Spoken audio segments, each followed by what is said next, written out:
ನಮಸ್ಕಾರ. ಕುಮಾರವ್ಯಾಸ ಭಾರತದ ಈ ವಿಶೇಷ ವಿಶ್ಲೇಷಣೆಗೆ ಸ್ವಾಗತ. ಬನ್ನಿ ನೇರವಾಣಿ ವಿಷಯಕ್ಕೆ ಹೋಗೋಣ. ಕನ್ನಡ ಸಾಹಿತ್ಯದ ಮೇರುಕೃತಿಯಾದ ಕುಮಾರವ್ಯಾಸ ಭಾರತ ನಾವೆಲ್ಲ ಅಂದುಕೊಂಡಂತೆ ಕೇವಲ ಒಂದು ಹಳೆಯ ಕಥೆ ಅಲ್ಲ. ಅದೊಂದು ಮನುಷ್ಯನ ಮನಸ್ಸಿನ ಆಳವಾದ ಭಾವನೆಗಳ, ರಣತಂತ್ರಗಳ ಮತ್ತು ಸಂಘರ್ಷಗಳ ಕನ್ನಡಿ. ಇವತ್ತು ದ್ರೌಪದಿಯ ಪಾತ್ರವನ್ನ ಒಂದು ತೀರ ವಿಭಿನ್ನ ಕೋನದಿಂದ ನೋಡೋಣ. ಅವಳ ಅಪಾರ ಶೋಕ ಮತ್ತು ಅದೇ ಕಣ್ಣೀರನ್ನ ಅವಳು ಹೇಗೆ ಒಂದು ಪ್ರಬಲವಾದ ತಂತ್ರವಾಗಿ, ಅಸ್ತ್ರವಾಗಿ ಮಾರ್ಪಡಿಸ್ತಾಳೆ ಅನ್ನೋದನ್ನ ಕಾವ್ಯದ ಮೂಲ ಸಾಲುಗಳ ಮೂಲಕವೇ ಬಿಡಿಸಿ ನೋಡೋಣ. ಎಂಥ ಅದ್ಭುತವಾದ ಪಾತ್ರವಿದು ಗೊತ್ತಾ? ಈ ಕಾವ್ಯದ ಗಾಂಭೀರ್ಯವನ್ನು ಅನುಭವಿಸಲು ಸಿದ್ಧರಾಗಿ ಶತಮಾನಗಳ ಹಿಂದಿನ ಕುಮಾರವ್ಯಾಸನ ಈ ಮೂಲ ಕಾವ್ಯದ ಸಾಲುಗಳಲ್ಲಿ ಅಡಗಿರುವ ಅಗಾಧ ಶಕ್ತಿಯನ್ನೊಮ್ಮೆ ಗಮನಿಸಬೇಕು ನಾವು. ಇವು ಸುಮ್ಮನೆ ಗೀಚಿದ ಅಕ್ಷರಗಳಲ್ಲ, ಬದಲಾಗಿ ಅವಮಾನಿತಳಾದ, ಹತಾಶಳಾದ, ಆದರೆ ಒಳಗೊಳಗೆ ಒಂದು ಜ್ವಾಲಾಮುಖಿಯಂತೆ ಕುದಿಯುತ್ತಿರುವ ಒಬ್ಬ ದಿಟ್ಟ ಮಹಿಳೆಯ ಅಂತರಾಳದ ಧ್ವನಿ ಇದು. ಈ ಹಳೆಯ ಬರಹಗಳು ನಮ್ಮನ್ನ ನೇರವಾಗಿ ದ್ರೌಪದಿಯ ಆಪ್ತ ಹಾಗೂ ನೋವಿನ ಜಗತ್ತಿಗೆ ಕರೆದೊಯ್ತವೆ. ಭಾರತೀಯ ಪರಂಪರೆಯಲ್ಲಿ ಹೆಣ್ಣನ್ನ ಯಾವಾಗಲೂ ಭೂಮಿಗೆ ಹೋಲಿಸ್ತಾರೆ ಅಲ್ವಾ? ಅವಳು ಸಹನಾ ಮೂರ್ತಿಯಂತೂ. ಆದರೆ ಅದೇ ಹೆಣ್ಣಿನ ಸ್ವಾಭಿಮಾನಕ್ಕೆ ಪೆಟ್ಟು ಬಿದ್ದಾಗ ಅವಳು ಹೇಗೆ ಸಿಡಿದೆಳುತ್ತಾಳೆ ಅನ್ನೋದೇ ಈ ಇಡೀ ಕಾವ್ಯದ ತಿರುಳು. ದ್ರೌಪದಿ ಇಲ್ಲಿ ಕೇವಲ ಮೂಲೆ ಗುಂಪಾಗಿ ಕೂತು ಅಳುವುದಿಲ್ಲ. ಅವಳು ತನ್ನ ಕಣ್ಣೀರನ್ನೇ, ತನ್ನ ತೀಕ್ಷ್ಣವಾದ ಬುದ್ಧಿಮತ್ತೆಯನ್ನೇ ಒಂದು ಮಾರಕ ಅಸ್ತ್ರವನ್ನಾಗಿ ರೂಪಿಸ್ತಾಳೆ. ತನ್ನ ನೋವನ್ನೇ ಗುರಿ ಸಾಧನೆಯ ಮಾರ್ಗವನ್ನಾಗಿ ಮಾಡಿಕೊಳ್ಳುವ ಆಕೆಯ ತಂತ್ರಗಾರಿಕೆ ನಿಜಕ್ಕೂ ಬೆರಗುಗೊಳಿಸುವಂಥದ್ದು. ಕಾವ್ಯದ ಈ ಸಾಲುಗಳನ್ನೊಮ್ಮೆ ಆಲಿಸಿ. ಆರಿಗುಸುರುವೆನಾರ ಸಾರುವೆ, ನಾರಿಗೊಲುವೆನಾರೆ ಗೊರುಹುವೆ, ನಾರ ಬೇಡುವೆ ನಕಟ ಹೆಂಗಸು ಜನ್ಮವನ್ನು ಸುಡಲಿ.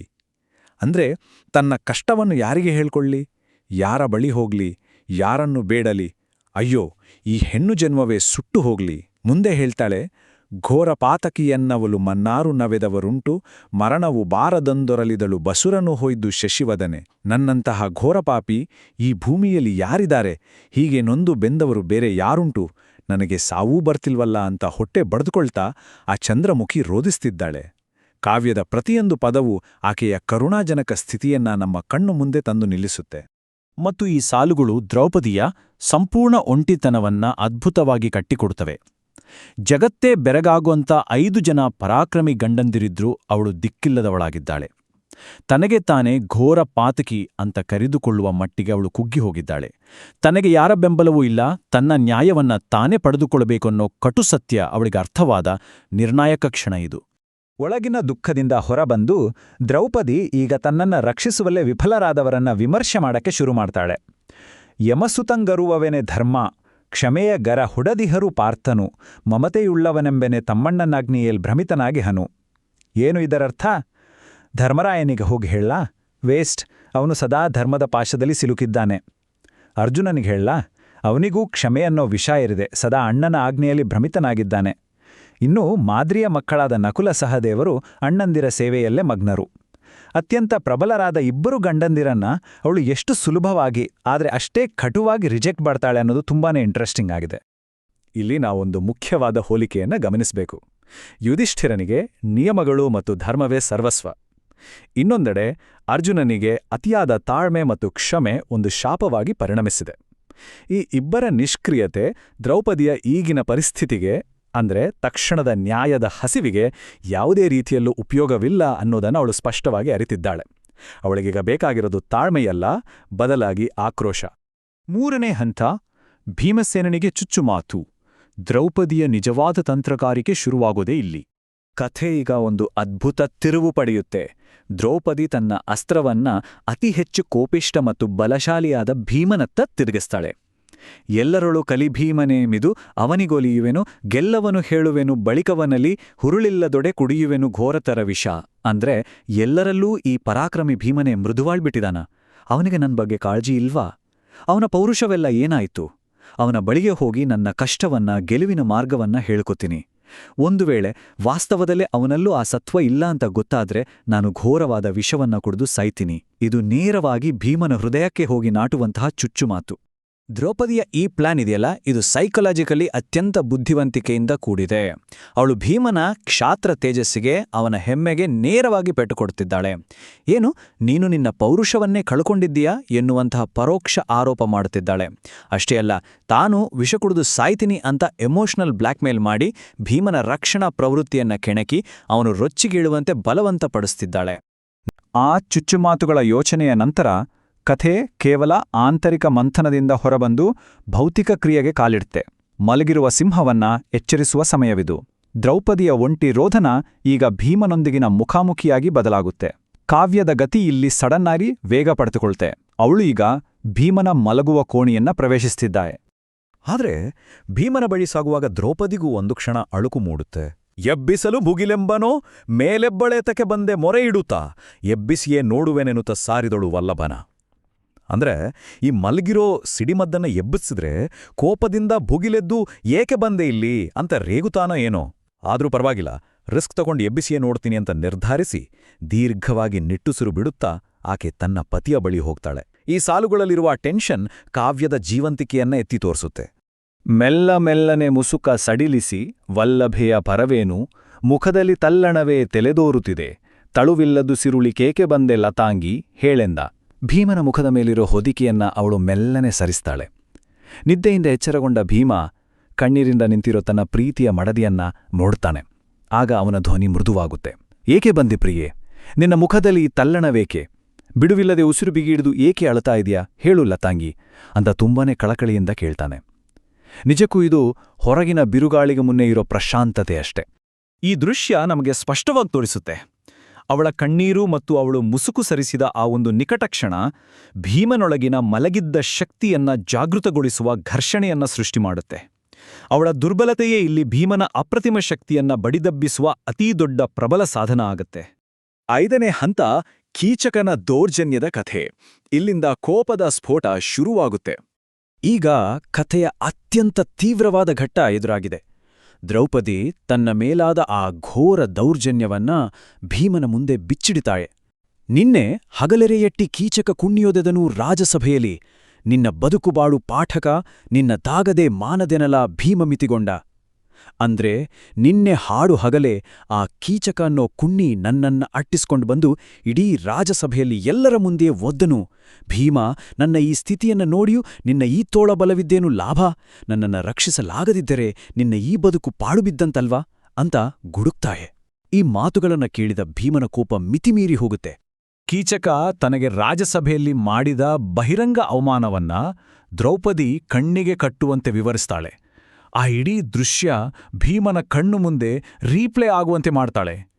ಇದು ಭೀಮನಲ್ಲಿದ್ದ ಅಲ್ಪ ಸ್ವಲ್ಪ ಹಿಂಜರಿಕೆಯನ್ನು ಸಂಪೂರ್ಣವಾಗಿ ಸುಟ್ಟು ಬೂದಿ ಮಾಡಿಬಿಡುತ್ತೆ.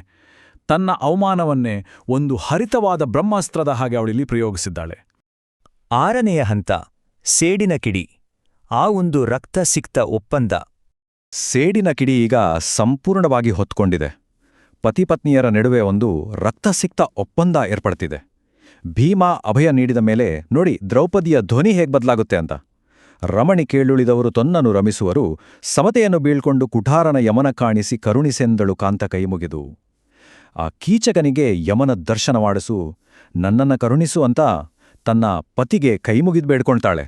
ಭೀಮನಿಗೆ ಅವನ ನಿಜವಾದ ಶಕ್ತಿಯೇನು, ಆತ ಯಮನಿಗೆ ಸಮಾನನಾದವನು ಅನ್ನೋ ವಾಸ್ತವವನ್ನು ನೆನಪಿಸ್ತಾ ಕೀಚಕನ ಅಂತ್ಯವನ್ನ 100ಕ್ಕೆ 100 ಖಚಿತಪಡಿಸ್ತಾಳೆ. ನಾವಿಲ್ಲಿ ಅವಳ ತಂತ್ರಗಾರಿಕೆಯ ಪರಾಕಾಷ್ಠೆಯನ್ನ ಕಾಣಬಹುದು. ಮೊದಲಿಗೆ ಸಿಟ್ಟಿನಿಂದ ಚುಚ್ಚು ಮಾತುಗಳನ್ನ ಆಡಿದವಳು ಭೀಮ ಒಪ್ಪಿದ ತಕ್ಷಣ ಕೈಮುಗಿದು ಬೇಡಿಕೊಳ್ಳುವ ಹೆಂಡತಿಯಾಗಿ ಬಿಡ್ತಾಳೆ. ಇದು ಭೀಮನ ಭಾವನೆಗಳ ಮೇಲಿನ ಅವಳ ಸಂಪೂರ್ಣ ನಿಯಂತ್ರಣವನ್ನ ತೋರಿಸುತ್ತೆ. ಭೀಮ ಯಮನ ಶತ್ರು, ಅಂದರೆ ಆತ ಸಾಕ್ಷಾತ್ ಸಂಹಾರಕ ಅನ್ನೋದನ್ನ ನೆನಪಿಸಿ ಕೀಚಕನ ವಧೆಯನ್ನ ಸಂಪೂರ್ಣವಾಗಿ ಅನಿವಾರ್ಯಗೊಳಿಸ್ತಾಳೆ. ಕೊನೆಯದಾಗಿ ನಮಗೊಂದು ಪ್ರಶ್ನೆ ಕಾಡುತ್ತೆ. ಈ ಅಸಾಧಾರಣ ಕರಾರುವಕ್ಕ ವಾಕ್ಚಾತುರ್ಯ ಮತ್ತು ತಂತ್ರಗಾರಿಕೆ ಕೇವಲ ದಿಕ್ಕಿಲ್ಲದ ಅಸಹಾಯಕ ಮಹಿಳೆಯ ಹತಾಶೆಯಿಂದ ಹುಟ್ಟಿದ್ದೇ, ಅಥವಾ ಕಣ್ಣೀರಿನ ಮುಸುಕಿನೊಳಗೆ ಕುಳಿತು ಇಡೀ ಮಹಾಭಾರತದ ಗತಿಯನ್ನೇ ಬದಲಿಸಿದ ನಿಜವಾದ ಸ್ಟ್ರಾಟಜಿಸ್ಟ್, ನಿಜವಾದ ತಂತ್ರಜ್ಞೆ ದ್ರೌಪದಿಯೇ ಅನ್ನೋದನ್ನ ಇದು ಸಾಬೀತುಪಡಿಸುತ್ತದೆಯೇ? ಈ ಒಂದು ಪ್ರಶ್ನೆಯನ್ನ ನಿಮ್ಮೆಲ್ಲರ ವಿವೇಚನೆಗೆ ಬಿಡುತ್ತಿದ್ದೇನೆ. ದ್ರೌಪದಿಯ ಈ ಜ್ವಲಂತ ವ್ಯಕ್ತಿತ್ವ ಮತ್ತು ಕಾವ್ಯದ ಈ ಆಳವಾದ ವಿಶ್ಲೇಷಣೆ ಖಂಡಿತ ನಿಮ್ಮನ್ನು ಯೋಚಿಸುವಂತೆ ಮಾಡಿದಂತ ಭಾವಿಸ್ತೇನೆ. ಮತ್ತೊಂದು ಇಂಥದ್ದೇ ಅದ್ಭುತ ವಿಷಯದೊಂದಿಗೆ ಮುಂದಿನ ವಿಶ್ಲೇಷಣೆಯಲ್ಲಿ ಭೇಟಿಯಾಗೋಣ. ನಮಸ್ಕಾರ ಸ್ನೇಹಿತರೆ, ಈ ವಿಶೇಷ ಕಾವ್ಯದ ವಿವರಣೆಗೆ ಆತ್ಮೀಯ ಸ್ವಾಗತ. ಇವತ್ತು ನಾವು ಕುಮಾರವ್ಯಾಸ ಭಾರತದ ಅತ್ಯಂತ ರೋಮಾಂಚಕಾರಿ ಘಟ್ಟವೊಂದನ್ನು ಪ್ರವೇಶಿಸ್ತಾ ಇದ್ದೀವಿ. ದ್ರೌಪದಿಯ ಅಗಾಧವಾದ ದುಃಖ ಮತ್ತೆ ಅದರಿಂದ ಸಿಡಿದು ಬಂದ ಭೀಮಸೇನನ ಉಗ್ರವಾದ ಶಪಥ. ಬನ್ನಿ ಈ ಅದ್ಭುತ ಪಯಣದತ್ತ ಹೆಜ್ಜೆ ಹಾಕೋಣ. ಈ ಇಡೀ ಪ್ರಸಂಗ ಎಷ್ಟು ಅದ್ಭುತವಾಗಿದೆ ಅಂದ್ರೆ, ನಾವು ದ್ರೌಪದಿಯ ಅಳುಳು, ಅವಳ ಹಿಂದಿನ ಅವಮಾನಗಳ ಸ್ಮರಣೆ, ಕೀಚಕನ ದೌರ್ಜನ್ಯ, ಭೀಮಸೇನನ ಕಂಬನಿ, ಪಾಂಚಾಲಿಗೆ ಅವನ ಸಾಂತ್ವನ ಮತ್ತು ಕೊನೆಯದಾಗಿ ಭೀಮನ ಆ ಭಯಂಕರ ಶಪಥ ಇವೆಲ್ಲವನ್ನೂ ನೋಡೋಣ. 8ನೇ ಪದ್ಯದಿಂದ ಹಿಡಿದು 16ನೇ ಪದ್ಯದವರೆಗೆ ಈ 9 ಪದ್ಯಗಳ ಪ್ರತಿಯೊಂದು ಸಾಲನ್ನೂ ಬಿಡದೆ ಅತ್ಯಂತ ಎಚ್ಚರಿಕೆಯಿಂದ ವಿಶ್ಲೇಷಣೆ ಮಾಡೋಣ. ಮೊದಲಿಗೆ ದ್ರೌಪದಿಯ ಅಳಲು, ಅವಳ ಆಳವಾದ ಹತಾಶೆ ಮತ್ತು ಆಕ್ರೋಶದ ಕಡೆಗೆ ಗಮನಹರಿಸೋಣ. ಕುಮಾರವ್ಯಾಸನ ಮೂಲ ಹಸ್ತಪ್ರತಿಯ 8ನೇ ಪದ್ಯದಲ್ಲಿ ಪಾಂಚಾಲಿ ತನ್ನ ವೇದನೆಯನ್ನ ಭೀಮನ ಮುಂದೆ ತೋಡ್ಕೊಳ್ತಾ ಇದ್ದಾಳೆ. ಅಳುಕಿ ನಡೆಯುವರಲ್ಲ ನಿನ್ನಯ ಹಳವು ಹರಿಬವ ಹೇಳಿ ಚಿತ್ತವ, ತಿಳುಹಿಕೊಂಬುದು ನಾವು ಭೀತರು ಧರ್ಮಜನ ಹೊರಗೆ. ಅಂದ್ರೆ ನಾವು ಯಾರಿಗೂ ಹೆದ್ರಿ ನಡೆಯುವರಲ್ಲಪ್ಪ, ನಿನ್ನ ಹಿಂದಿನ ಆ ಆತುರ, ಆ ಶೌರ್ಯನೆಲ್ಲ ಬಿಟ್ಬಿಡು, ನಾವೀಗ ಧರ್ಮರಾಜನ ಆದೇಶ ಅನ್ನೋ ಭಾರಕ್ಕೆ ಸಿಲುಕಿ ಬದುಕ್ತಾ ಇದ್ದೀವಿ. ಧರ್ಮರಾಜನ ಆ ನಿಷ್ಕ್ರಿಯತೆ, ಆ ಸೈಲೆಂಟ್ ಆಗಿರೋ ಸ್ವಭಾವ ಅವಳನ್ನ ಎಷ್ಟು ಹತಾಶೆಗೊಳಿಸಿದೆ ಅನ್ನೋದನ್ನ ಈ ಸಾಲುಗಳು ಕಣ್ಣಿಗೆ ಕಟ್ಟುವಂತೆ ಹೇಳ್ತವೆ. ಇನ್ನು 9ನೇ ಪದ್ಯದ ಸಾಲುಗಳನ್ನ ಕೇಳಿದ್ರೆ ಅವಳ ಸಿಟ್ಟು ಎಷ್ಟರ ಮಟ್ಟಿಗಿದೆ ಅಂತ ಅರ್ಥ ಆಗತ್ತೆ. ಹೆಂಡತಿಯ ಪರಿಭವದಿಯೊಬ್ಬನೇ ಗಂಡುಗೊಸೆ ವೈರಿಯನು ಕಡಿ ಖಂಡವನು ಮಾಡುವನು ಮೇಣ್ ತನ್ನೊಡಲ ನಿಕ್ಕುವನು. ಗಂಡರೈವರು 3 ಲೋಕದ ಗಂಡರೊಬ್ಬಳ ನಾಳಲಾರಿರಿ, ಗಂಡರೋ ನೀವ್ ಭಂಡರೋ ಹೇಳೆಂದಳಂದು ಮುಖಿ. ಎಂಥ ಕಟುವಾದ ಪ್ರಶ್ನೆ ಅಲ್ವಾ. ತನ್ನ ಹೆಂಡತಿಗೆ ಅವಮಾನ ಆದಾಗ ನಿಜವಾದ ಗಂಡನಾದವನು ವೈರಿಯನ್ನ ಕತ್ತರಿಸಿ ತುಂಡು ಮಾಡ್ಬೇಕು, ಇಲ್ಲಾಂದ್ರೆ ತನ್ನ ಪ್ರಾಣನಾದ್ರೂ ಬಿಡ್ಬೇಕು. ಆದ್ರೆ ಇಲ್ಲಿ 3 ಲೋಕವೇ ಮೆಚ್ಚುವ 5 ಜನ ಗಂಡಂದಿರಿದ್ರೂ ಒಬ್ಬ ಹೆಂಡತಿಯನ್ನ ರಕ್ಷಣೆ ಮಾಡೋಕಾಗ್ತಿಲ್ಲ. ನೀವ್ ಗಂಡಸ್ರೋ ಅಥವಾ ಬಂಡರೋ ಅಂತ ಆ ಸುಂದರಿ ದ್ರೌಪದಿ ನೇರವಾಗಿ ಮುಖಕ್ಕೆ ಹೊಡೆದಾಗಿ ಕೇಳ್ತಾಳೆ. ಇಲ್ಲಿ ಕುಮಾರವ್ಯಾಸ ಬಳಸಿರುವ ಪರಿಭವ ಅನ್ನೋ ಪದನ ನಾವು ಸ್ವಲ್ಪ ಸೂಕ್ಷ್ಮವಾಗಿ ಗಮನಿಸ್ಬೇಕು. ಪರಿಭವ ಅಂದ್ರೆ ಕೇವಲ ಒಂದು ಮಾಮೂಲಿ ಅವಮಾನ ಅಲ್ಲ, ಅದು ತಡೆಯಲಾರದಂಥ ಜೀವಾನೇ ಹಿಂಡುವಂಥ ಅಪಮಾನ. ಅವಳ ಸ್ವಾಭಿಮಾನಕ್ಕೆ ಎಂಥ ಭಾರಿ ಪೆಟ್ಟು ಬಿದ್ದಿದೆ ಅನ್ನೋದನ್ನ ಈ ಒಂದೇ ಒಂದು ಪದ ನಮ್ಗೆ ಅರ್ಥ ಮಾಡಿಸ್ತೆ. ಹೀಗೆ ತನ್ನ ಕೋಪವನ್ನೆಲ್ಲ ಹೊರಹಾಕಿದ ದ್ರೌಪದಿ ಮೆಲ್ಲನೆ ತನ್ನ ಗತಕಾಲದ ನೋವುಗಳನ್ನ, ಹಿಂದಿನ ಅವಮಾನಗಳನ್ನ ನೆನ್ಪು ಮಾಡಿಕೊಳ್ತಾಳೆ. ತನ್ನ ಜನ್ಮದ ಬಗ್ಗೆನೇ ಬೇಸರ ಪಟ್ಕೊಂಡು ಅವಳು 10ನೇ ಪದ್ಯದಲ್ಲಿ ಕಣ್ಣೀರಾಗ್ತಾಳೆ ನೋಡಿ.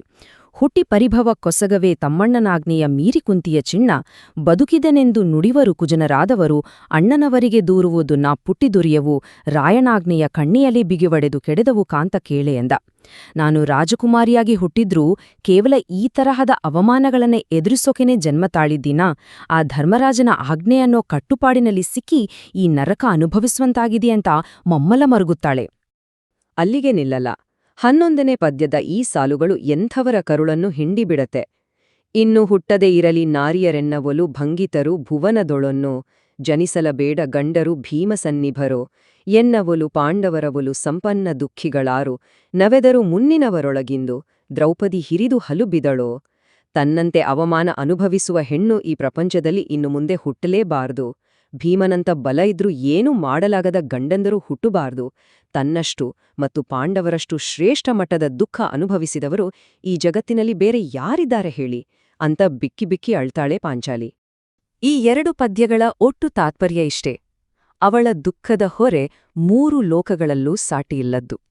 5 ಜನ ಮಹಾವೀರರು ಜೊತೆಗಿದ್ರೂ ರಕ್ಷಣೆ ಇಲ್ಲ ಅನ್ನೋ ಆ ಕಹಿ ವಿಪರ್ಯಾಸ ಇದೆಯಲ್ಲ, ಅದು ಅವಳ ಆರ್ತನಾದದ ಆಳವನ್ನ ನಮ್ಗೆ ಸ್ಪಷ್ಟವಾಗಿ ತೋರಿಸುತ್ತೆ. ಆ ಹಳೆಯ ಗಾಯಗಳನ್ನೆಲ್ಲ ಕೆದಕಿದ ಮೇಲೆ ದ್ರೌಪದಿ ಈಗ ಪ್ರಸ್ತುತ ನಡೆಯುತ್ತಿರುವ ಕೀಚಕನ ದೌರ್ಜನ್ಯದ ಕಡೆಗೆ ಬರ್ತಾಳೆ. ಇಲ್ಲಿ ಅವಳ ಆಕ್ರೋಶ ತಾರಕಕ್ಕೇರುತ್ತೆ. ಮುಂದೆಗೆಳಿದ ಪಾಪಿ ಕೌರವನಂದು ಮುಂದೆಲೇ ವಿಡಿದು ಸೈಂಧವ ಬಂದು, ಬಳಿಕಾರಣ್ಯವಾಸದೊಳನ್ನ ನೆಳೆದೊಯ್ದು, ಇಂದು ಕೀಚಕನಾಯ ಕಾಲಲಿ ನೊಂದೆ ನಾನಿ, 3 ಬಾರಿಯ ಬಂದ ಭಂಗವೇ ಸಾಕೆನುತ ಬಸವಳಿದಳಂದು ಮುಖಿ. ಇದನ್ನ ಸ್ವಲ್ಪ ಬಿಡಿಸಿ ನೋಡೋಣ. ಅವಳ ಮೇಲಾದ ದೌರ್ಜನ್ಯಗಳ ಸರಮಾಲೆ ಇದು. ಮೊದಲು ಆ ಪಾಪಿ ಕೌರವ ತುಂಬಿದ ಸಭೆಯಲ್ಲಿ ಅವಳನ್ನ ಎಳೆದು ತಂದ. ಆಮೇಲೆ ಅರಣ್ಯವಾಸದಲ್ಲಿದ್ದಾಗ ಸೈಂಧವ ಕೂದ್ಲನ್ನ ಹಿಡಿದು ಎಳೆದೊಯ್ದ. ಮತ್ತು ಇಂದು ಈ ಕೀಚಕ ಅನ್ನೋ ನಾಯಿ ಅವನ್ನ ಕಾಲಿನಿಂದ ಒದ್ದ. ಈ 3 ಘಟನೆಗಳು ಅವಳ ಪ್ರಾಣನೇ ತೆಗ್ದಂತಾಡಿದೆ. ಕೀಚಕನ ಒದತಾ ಇದೆಯಲ್ಲ, ಅದು ಅವಳ ಸ್ವಾಭಿಮಾನಕ್ಕೆ ಬಿದ್ದ 3ನೇ ಭೀಕರ ಏಟು. ಆ ನೋವಿನಲ್ಲಿ ಅವಳು 13ನೇ ಪದ್ಯದಲ್ಲಿ ಭೂಮಿಯೇ ನಡುಗುವಂತೆ ಪ್ರಶ್ನಿಸ್ತಾಳೆ.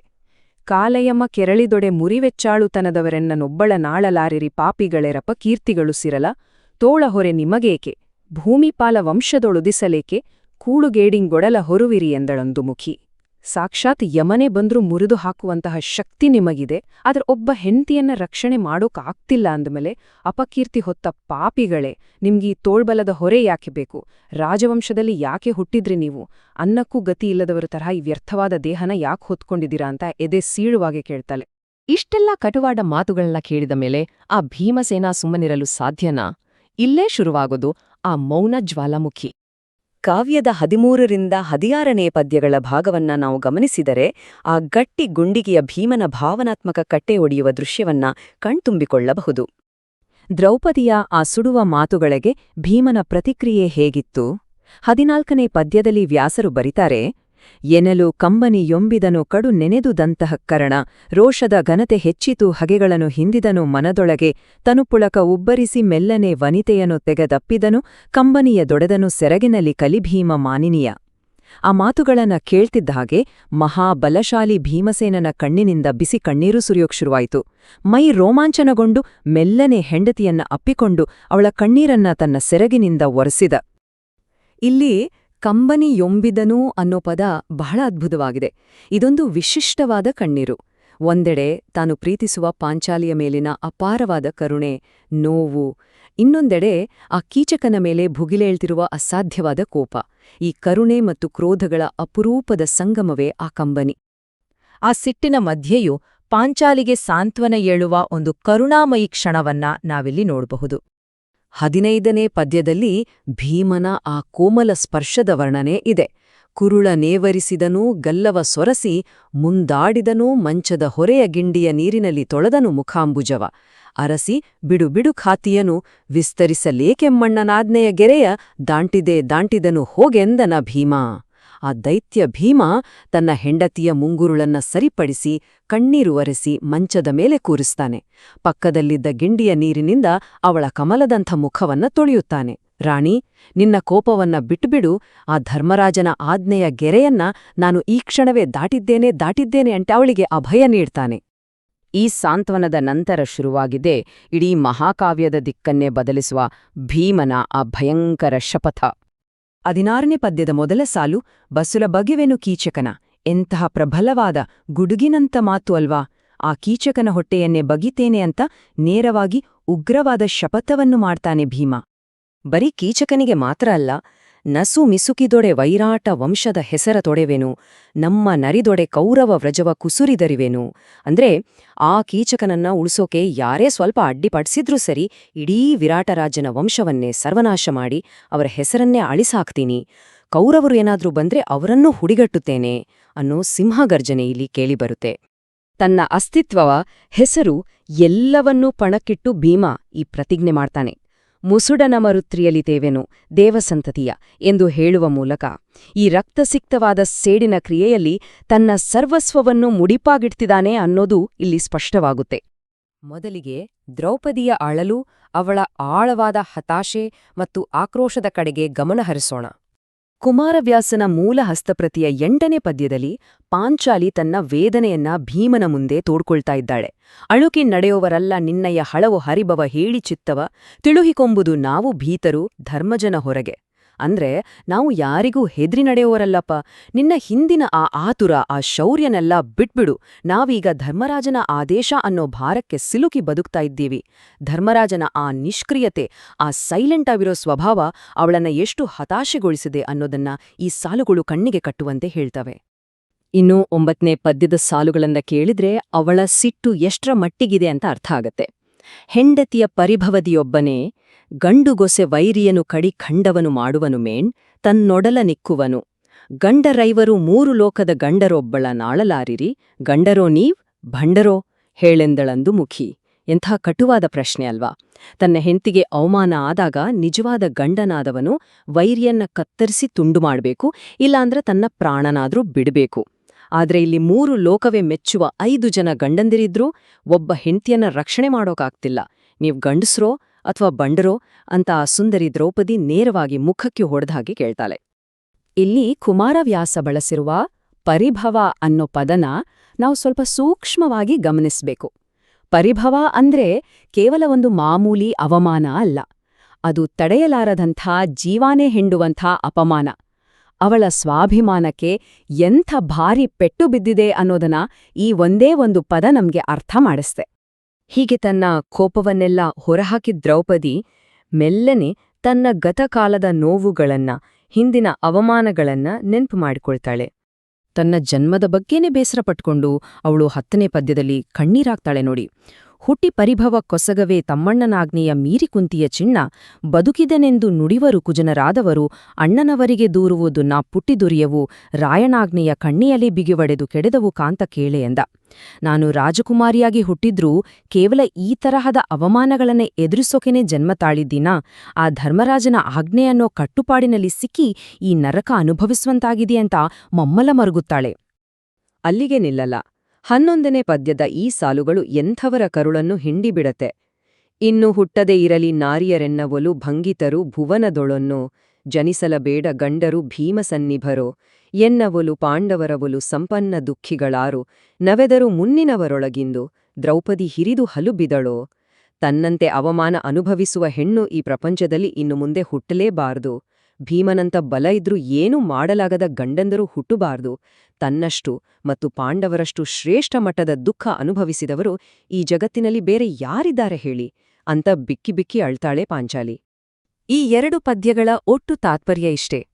ಅವಳ ದುಃಖದ ಹೊರೆ 3 ಲೋಕಗಳಲ್ಲೂ ಸಾಟಿಯಿಲ್ಲದ್ದು. 5 ಜನ ಮಹಾವೀರರು ಜೊತೆಗಿದ್ರೂ ರಕ್ಷಣೆ ಇಲ್ಲ ಅನ್ನೋ ಆ ಕಹಿ ವಿಪರ್ಯಾಸ ಇದೆಯಲ್ಲ, ಅದು ಅವಳ ಆರ್ತನಾದದ ಆಳವನ್ನ ನಮ್ಗೆ ಸ್ಪಷ್ಟವಾಗಿ ತೋರಿಸುತ್ತೆ. ಆ ಹಳೆಯ ಗಾಯಗಳನ್ನೆಲ್ಲ ಕೆದಕಿದ ಮೇಲೆ ದ್ರೌಪದಿ ಈಗ ಪ್ರಸ್ತುತ ನಡೆಯುತ್ತಿರುವ ಕೀಚಕನ ದೌರ್ಜನ್ಯದ ಕಡೆಗೆ ಬರ್ತಾಳೆ. ಇಲ್ಲಿ ಅವಳ ಆಕ್ರೋಶ ತಾರಕಕ್ಕೇರುತ್ತೆ. ಮುಂದೆಗೆಳಿದ ಪಾಪಿ ಕೌರವನಂದು ಮುಂದೆಲೇ ವಿಡಿದು ಸೈಂಧವ ಬಂದು ಬಳಿಕಾರಣ್ಯವಾಸದೊಳನ್ನ ನೆಳೆದೊಯ್ದು ಇಂದು ಕೀಚಕನಾಯ ಕಾಲಲಿ ನೊಂದೆ ನಾನಿ 3 ಬಾರಿಯ ಬಂದ ಭಂಗವೇ ಸಾಕೆನು ತಬ್ಬಸವಳಿದಳಂದು ಮುಖಿ. ಇದನ್ನ ಸ್ವಲ್ಪ ಬಿಡಿಸಿ ನೋಡೋಣ. ಅವಳ ಮೇಲಾದ ದೌರ್ಜನ್ಯಗಳ ಸರಮಾಲೆ ಇದು. ಮೊದಲು ಆ ಪಾಪಿ ಕೌರವ ತುಂಬಿದ ಸಭೆಯಲ್ಲಿ ಅವಳನ್ನ ಎಳೆದು ತಂದ. ಆಮೇಲೆ ಅರಣ್ಯವಾಸದಲ್ಲಿದ್ದಾಗ ಸೈಂಧವ ಕೂದ್ಲನ್ನ ಹಿಡಿದು ಎಳೆದೊಯ್ದ. ಮತ್ತು ಇಂದು ಈ ಕೀಚಕ ಅನ್ನೋ ನಾಯಿ ಅವನ್ನ ಕಾಲಿನಿಂದ ಒದ್ದ. ಈ 3 ಘಟನೆಗಳು ಅವಳ ಪ್ರಾಣನೇ ತೆಗೆದಂತಾಡಿದೆ. ಕೀಚಕನ ಒದತಾ ಇದೆಯಲ್ಲ, ಅದು ಅವಳ ಸ್ವಾಭಿಮಾನಕ್ಕೆ ಬಿದ್ದ 3ನೇ ಭೀಕರ ಏಟು. ಆ ನೋವಿನಲ್ಲಿ ಅವಳು 13ನೇ ಪದ್ಯದಲ್ಲಿ ಭೂಮಿಯೇ ನಡುಗುವಂತೆ ಪ್ರಶ್ನಿಸ್ತಾಳೆ. ಕಾಲಯಮ್ಮ ಕೆರಳಿದೊಡೆ ಮುರಿವೆಚ್ಚಾಳುತನದವರೆನ್ನನೊಬ್ಬಳ ನಾಳಲಾರಿರಿ ಪಾಪಿಗಳೆರಪ ಕೀರ್ತಿಗಳು ಸಿರಲ, ತೋಳ ಹೊರೆ ನಿಮಗೇಕೆ, ಭೂಮಿಪಾಲ ವಂಶದೊಳುದಿಸಲೇಕೆ, ಕೂಳುಗೇಡಿಂಗೊಡಲ ಹೊರುವಿರಿ ಎಂದಳಂದು ಮುಖಿ. ಸಾಕ್ಷಾತ್ ಯಮನೆ ಬಂದ್ರೂ ಮುರಿದು ಹಾಕುವಂತಹ ಶಕ್ತಿ ನಿಮಗಿದೆ, ಆದ್ರೆ ಒಬ್ಬ ಹೆಂಡತಿಯನ್ನ ರಕ್ಷಣೆ ಮಾಡೋಕಾಗ್ತಿಲ್ಲ ಅಂದಮೇಲೆ ಅಪಕೀರ್ತಿ ಹೊತ್ತ ಪಾಪಿಗಳೇ, ನಿಮ್ಗೀ ತೋಳ್ಬಲದ ಹೊರೆ ಯಾಕೆ ಬೇಕು? ರಾಜವಂಶದಲ್ಲಿ ಯಾಕೆ ಹುಟ್ಟಿದ್ರಿ ನೀವು? ಅನ್ನಕ್ಕೂ ಗತಿ ಇಲ್ಲದವರ ತರಹ ಈ ವ್ಯರ್ಥವಾದ ದೇಹನ ಯಾಕೆ ಹೊತ್ಕೊಂಡಿದ್ದೀರಾ ಅಂತ ಎದೆ ಸೀಳುವಾಗೆ ಕೇಳ್ತಾಳೆ. ಇಷ್ಟೆಲ್ಲ ಕಟುವಾದ ಮಾತುಗಳನ್ನ ಕೇಳಿದ ಮೇಲೆ ಆ ಭೀಮಸೇನ ಸುಮ್ಮನಿರಲು ಸಾಧ್ಯನಾ? ಇಲ್ಲೇ ಶುರುವಾಗೋದು ಆ ಮೌನ ಜ್ವಾಲಾಮುಖಿ. ಕಾವ್ಯದ 13ರಿಂದ 16ನೇ ಪದ್ಯಗಳ ಭಾಗವನ್ನ ನಾವು ಗಮನಿಸಿದರೆ ಆ ಗಟ್ಟಿ ಗುಂಡಿಗೆಯ ಭೀಮನ ಭಾವನಾತ್ಮಕ ಕಟ್ಟೆ ಒಡೆಯುವ ದೃಶ್ಯವನ್ನ ಕಣ್ತುಂಬಿಕೊಳ್ಳಬಹುದು. ದ್ರೌಪದಿಯ ಆ ಸುಡುವ ಮಾತುಗಳಿಗೆ ಭೀಮನ ಪ್ರತಿಕ್ರಿಯೆ ಹೇಗಿತ್ತು? 14ನೇ ಪದ್ಯದಲ್ಲಿ ವ್ಯಾಸರು ಬರಿತಾರೆ, ಎನಲು ಕಂಬನಿಯೊಂಬಿದನು ಕಡು ನೆನೆದುದಂತಹ ಕರಣ, ರೋಷದ ಘನತೆ ಹೆಚ್ಚಿತು ಹಗೆಗಳನ್ನು ಹಿಂದಿದನು ಮನದೊಳಗೆ, ತನುಪುಳಕ ಉಬ್ಬರಿಸಿ ಮೆಲ್ಲನೆ ವನಿತೆಯನು ತೆಗೆದಪ್ಪಿದನು, ಕಂಬನಿಯ ದೊಡೆದನು ಸೆರಗಿನಲ್ಲಿ ಕಲಿಭೀಮ ಮಾನಿನಿಯ. ಆ ಮಾತುಗಳನ್ನ ಕೇಳ್ತಿದ್ದ ಹಾಗೆ ಮಹಾಬಲಶಾಲಿ ಭೀಮಸೇನನ ಕಣ್ಣಿನಿಂದ ಬಿಸಿ ಕಣ್ಣೀರು ಸುರಿಯೋಕ್ ಶುರುವಾಯಿತು. ಮೈ ರೋಮಾಂಚನಗೊಂಡು ಮೆಲ್ಲನೆ ಹೆಂಡತಿಯನ್ನ ಅಪ್ಪಿಕೊಂಡು ಅವಳ ಕಣ್ಣೀರನ್ನ ತನ್ನ ಸೆರಗಿನಿಂದ ಒರೆಸಿದ. ಇಲ್ಲಿ ಕಂಬನಿಯೊಂಬಿದನು ಅನ್ನೋ ಪದ ಬಹಳ ಅದ್ಭುತವಾಗಿದೆ. ಇದೊಂದು ವಿಶಿಷ್ಟವಾದ ಕಣ್ಣೀರು. ಒಂದೆಡೆ ತಾನು ಪ್ರೀತಿಸುವ ಪಾಂಚಾಲಿಯ ಮೇಲಿನ ಅಪಾರವಾದ ಕರುಣೆ, ನೋವು, ಇನ್ನೊಂದೆಡೆ ಆ ಕೀಚಕನ ಮೇಲೆ ಭುಗಿಲೇಳ್ತಿರುವ ಅಸಾಧ್ಯವಾದ ಕೋಪ. ಈ ಕರುಣೆ ಮತ್ತು ಕ್ರೋಧಗಳ ಅಪರೂಪದ ಸಂಗಮವೇ ಆ ಕಂಬನಿ. ಆ ಸಿಟ್ಟಿನ ಮಧ್ಯೆಯೂ ಪಾಂಚಾಲಿಗೆ ಸಾಂತ್ವನ ಏಳುವ ಒಂದು ಕರುಣಾಮಯಿ ಕ್ಷಣವನ್ನ ನಾವಿಲ್ಲಿ ನೋಡಬಹುದು. 15ನೇ ಪದ್ಯದಲ್ಲಿ ಭೀಮನ ಆ ಕೋಮಲ ಸ್ಪರ್ಶದ ವರ್ಣನೆ ಇದೆ. ಕುರುಳ ನೇವರಿಸಿದನೂ ಗಲ್ಲವ ಸೊರಸಿ, ಮುಂದಾಡಿದನೂ ಮಂಚದ ಹೊರೆಯ ಗಿಂಡಿಯ ನೀರಿನಲ್ಲಿ ತೊಳೆದನು ಮುಖಾಂಬುಜವ, ಅರಸಿ ಬಿಡು ಬಿಡು ಖಾತಿಯನು ವಿಸ್ತರಿಸಲೇಕೆಮ್ಮಣ್ಣನಾಜ್ಞೆಯ ಗೆರೆಯ ದಾಂಟಿದನು ಹೋಗೆಂದನ ಭೀಮ. ಆ ದೈತ್ಯ ಭೀಮ ತನ್ನ ಹೆಂಡತಿಯ ಮುಂಗುರುಳನ್ನ ಸರಿಪಡಿಸಿ ಕಣ್ಣೀರು ಒರೆಸಿ ಮಂಚದ ಮೇಲೆ ಕೂರಿಸ್ತಾನೆ. ಪಕ್ಕದಲ್ಲಿದ್ದ ಗಿಂಡಿಯ ನೀರಿನಿಂದ ಅವಳ ಕಮಲದಂಥ ಮುಖವನ್ನ ತೊಳೆಯುತ್ತಾನೆ. ರಾಣಿ, ನಿನ್ನ ಕೋಪವನ್ನ ಬಿಟ್ಟುಬಿಡು, ಆ ಧರ್ಮರಾಜನ ಆಜ್ಞೆಯ ಗೆರೆಯನ್ನ ನಾನು ಈ ಕ್ಷಣವೇ ದಾಟಿದ್ದೇನೆ ಅಂತ ಅವಳಿಗೆ ಅಭಯ ನೀಡ್ತಾನೆ. ಈ ಸಾಂತ್ವನದ ನಂತರ ಶುರುವಾಗಿದೆ ಇಡೀ ಮಹಾಕಾವ್ಯದ ದಿಕ್ಕನ್ನೇ ಬದಲಿಸುವ ಭೀಮನ ಆ ಭಯಂಕರ ಶಪಥ. 16ನೇ ಪದ್ಯದ ಮೊದಲ ಸಾಲು ಬಸುಲ ಬಗೆವೆನು ಕೀಚಕನ. ಎಂತಹ ಪ್ರಬಲವಾದ ಗುಡುಗಿನಂತ ಮಾತು ಅಲ್ವಾ? ಆ ಕೀಚಕನ ಹೊಟ್ಟೆಯನ್ನೇ ಬಗಿತೇನೆ ಅಂತ ನೇರವಾಗಿ ಉಗ್ರವಾದ ಶಪಥವನ್ನು ಮಾಡ್ತಾನೆ ಭೀಮ. ಬರೀ ಕೀಚಕನಿಗೆ ಮಾತ್ರ ಅಲ್ಲ, ನಸು ಮಿಸುಕಿದೊಡೆ ವೈರಾಟ ವಂಶದ ಹೆಸರ ತೊಡೆವೆನು, ನಮ್ಮ ನರಿದೊಡೆ ಕೌರವ ವ್ರಜವ ಕುಸುರಿದರಿವೆನು. ಅಂದ್ರೆ ಆ ಕೀಚಕನನ್ನ ಉಳಿಸೋಕೆ ಯಾರೇ ಸ್ವಲ್ಪ ಅಡ್ಡಿಪಡಿಸಿದ್ರೂ ಸರಿ, ಇಡೀ ವಿರಾಟರಾಜನ ವಂಶವನ್ನೇ ಸರ್ವನಾಶ ಮಾಡಿ ಅವರ ಹೆಸರನ್ನೇ ಅಳಿಸಾಕ್ತೀನಿ, ಕೌರವರು ಏನಾದ್ರೂ ಬಂದ್ರೆ ಅವರನ್ನೂ ಹುಡಿಗಟ್ಟುತ್ತೇನೆ ಅನ್ನೋ ಸಿಂಹಗರ್ಜನೆ ಇಲ್ಲಿ ಕೇಳಿಬರುತ್ತೆ. ತನ್ನ ಅಸ್ತಿತ್ವವ, ಹೆಸರು ಎಲ್ಲವನ್ನೂ ಪಣಕ್ಕಿಟ್ಟು ಭೀಮ ಈ ಪ್ರತಿಜ್ಞೆ ಮಾಡ್ತಾನೆ. ಮುಸುಡನ ಮರುತ್ರಿಯಲಿತೇವೆನು ದೇವಸಂತತಿಯ ಎಂದು ಹೇಳುವ ಮೂಲಕ ಈ ರಕ್ತಸಿಕ್ತವಾದ ಸೇಡಿನ ಕ್ರಿಯೆಯಲ್ಲಿ ತನ್ನ ಸರ್ವಸ್ವವನ್ನು ಮುಡಿಪಾಗಿಡ್ತಿದ್ದಾನೆ ಅನ್ನೋದು ಇಲ್ಲಿ ಸ್ಪಷ್ಟವಾಗುತ್ತೆ. ಇದನ್ನೆಲ್ಲ ನೋಡಿದಾಗ ನಮ್ಗೆ ಅನಿಸೋದು ಒಂದೇ, ಸಂಪೂರ್ಣ ಶೋಕದ ಒಂದೇ ಒಂದು ಕ್ಷಣ ಮಹಾಕಾವ್ಯದ ಅತ್ಯಂತ ಭಯಾನಕವಾದ ಸೇಡಿನ ಕಥೆಯಾಗಿ ಹೇಗೆ ರೂಪುಗೊಳ್ತು ಅಲ್ವಾ? ದುಃಖದಿಂದ ರುದ್ರಾವತಾರದ ಕಡೆಗಿನ ಈ ಅಸಾಮಾನ್ಯ ರೂಪಾಂತರದ ಆಲೋಚನೆಯೊಂದಿಗೆ ಇವತ್ತಿನ ಈ ಕಾವ್ಯದ ವಿವರಣೆಯನ್ನ ಮುಗಿಸೋಣ. ಈ ಕಥೆ ನಿಮ್ಮಲ್ಲಿ ಮೂಡಿಸಿನ ಭಾವನೆಗಳೇನು ಅನ್ನೋದನ್ನ ಯೋಚಿಸ್ತಾ ಇರಿ. ಮತ್ತೆ ಸಿಗೋಣ. ನಮಸ್ಕಾರ.